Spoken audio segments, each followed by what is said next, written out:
Now, what I found absolutely fascinating when searching for this story is that it's mostly right wing media outlets reporting on it. I couldn't find it on CNN, I couldn't find it on The Guardian, I couldn't find it on the usual websites that I search for breaking news. And the news itself, it's one of the biggest gaffes that I think I have ever seen in my entire life. I thought the one with Kamala Harris was the biggest, but now Facebook decided to outdo that. And it also opens a conversation about censorship and allowing AI to censor. Now, apparently, what happened is there a mother who had her son being slain in the Karim Nikoi. Is that we have this mother who lost her son in Afghanistan. And she went to the funeral where she met with President Biden. Apparently, the encounter didn't go well. And I can tell you this as a person who has been at a hospital and has seen how doctors delivered the news of a dying patient to the family. There is no correct way to do this. The reason is because everyone reacts differently when dealing with loss. Some people will accept it. Some people will find it difficult to believe. Other people will get angry with the doctor.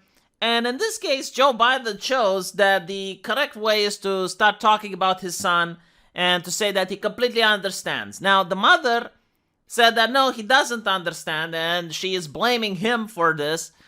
To which the mother considered that he rolled his eyes and didn't want to listen to her. There's also like the things in the media with him checking his watch and whatnot.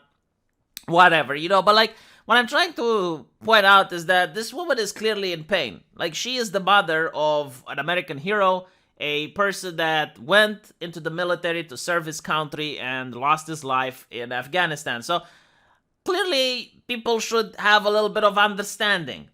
Now, she went on Facebook and she basically tweeted something in the likes of Biden has blood on his hands because of what happened to her son. And Facebook deleted her Instagram account.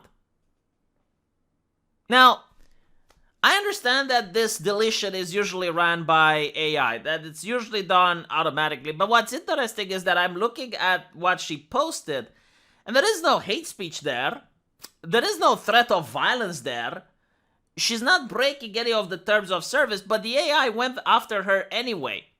So, a lot of people are pointing out, like, maybe this has to do with criticism against the US president. Like, the AI is set to analyze if you hear the name Joe Biden and then you associate negative things to it, then the AI kicks in. Now, what's interesting about it is that, of course, she got her Instagram back, but are people not allowed to question whether this happened because she's a high-profile individual, because the press is looking at it, and because this definitely makes Facebook look incredibly bad?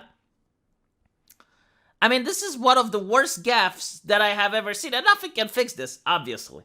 Like, the damage is done. And it opens the conversation whether or not is it okay for these social media companies to allow AI to dominate social interaction.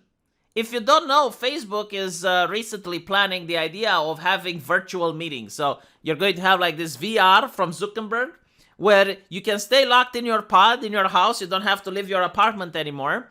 And you can have like a group meeting with your coworkers. And there you can have conversations with clients. There you can talk about the company's future and whatnot. And my question is, like, imagine if that goes live, and then you have the AI, and the AI thinks, oh, Bob was being a little bit naughty at the meeting. He criticized the US president. We're going to ban his account. And now Bob is going to have a conversation with HR in order to explain that Facebook is a private company and can do whatever it wants. I mean, this is the future that Facebook wants. They want your job, your corporation to be interconnected with their services. And we need to just say, well, private company can do whatever it wants, even if it's the mother of a grieving woman who just lost her son. Facebook can do whatever it wants. So I advise people to push back against your companies from integrating with these Facebook products because they're not safe. They really are not safe. Like, at any point, Facebook can ban someone for every reason whatsoever. They're not like the phone company or the electric company where they need to have a legal reason for shutting down your electricity. No, like they can literally just say they don't like your face. And they can decide to ban you. But not only that, like sometimes they ban you without even knowing. Like the AI can go Rogue Terminator style and just ban accounts left and right. And by the way, this is the system that a lot of progressive want. Like this is the place that all of the woke people that are like, oh, the 1% is evil. They're also like, 1%, please dictate to us how we should interact our lives. And please create AI, please create artificial intelligence that will monitor our private communication. Because without it, we just don't know how to function in a society. We need this. So yeah, as you can imagine, this wasn't really good. I mean, a lot of people got upset. Apparently, the left-wing press didn't get very upset. That's interesting. Maybe CNN is going to write an article eventually about this. But crickets. Not much. This is why it's good when you have a Republican as a president. Because if DeSantis did something like this, all of a sudden you would hear about it. All of a sudden it would be a major scandal. You know, this is an advantage for voting right-wingers into office. They have accountability. The press holds them accountable. If you vote left-wingers into office, the press goes nappy-nappy. They go sleepy-sleepy. So try to keep the press a little bit more alert, a little bit more on edge next time you go and have a vote. And by the way, I forgot to add something very important. It used to be when the social media was in its infancy, and when it lied to people that it's about free speech and you can talk truth to power and blah, blah, blah, so that they can make a monopoly by getting people to go there and plant their roots, create a social network so that it's more difficult now to go to another social media platform where you don't have the same network. But back then, when you would get banned for something, you would kind of know what you did. Like they would flat out tell you. Now, when this lady had the AI go after her, and I assume it's an AI, like I don't even know if it was a Facebook employee. It's quite possible that her account got a flag, and then the Facebook employee went like, she's a right-winger, let's show her what's what. It's also a possibility, we don't know. But what we don't know for sure is why the account was removed, because as you can see here, Facebook did not offer a statement as to why the account was incorrectly flagged and deleted. So we don't know. Like, they don't even tell you. That's how bad it is. Like, I understand private company can do whatever it wants, but like, they don't even want people to know. Like, they want to rule with terror and dread. It's like, check yourself before you wreck yourself.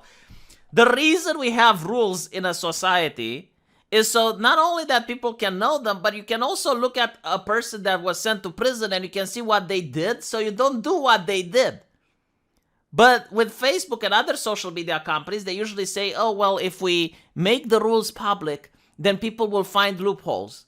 And it's like, yeah, so you're saying that because the penal code is made public, people will find loopholes in order to commit crime?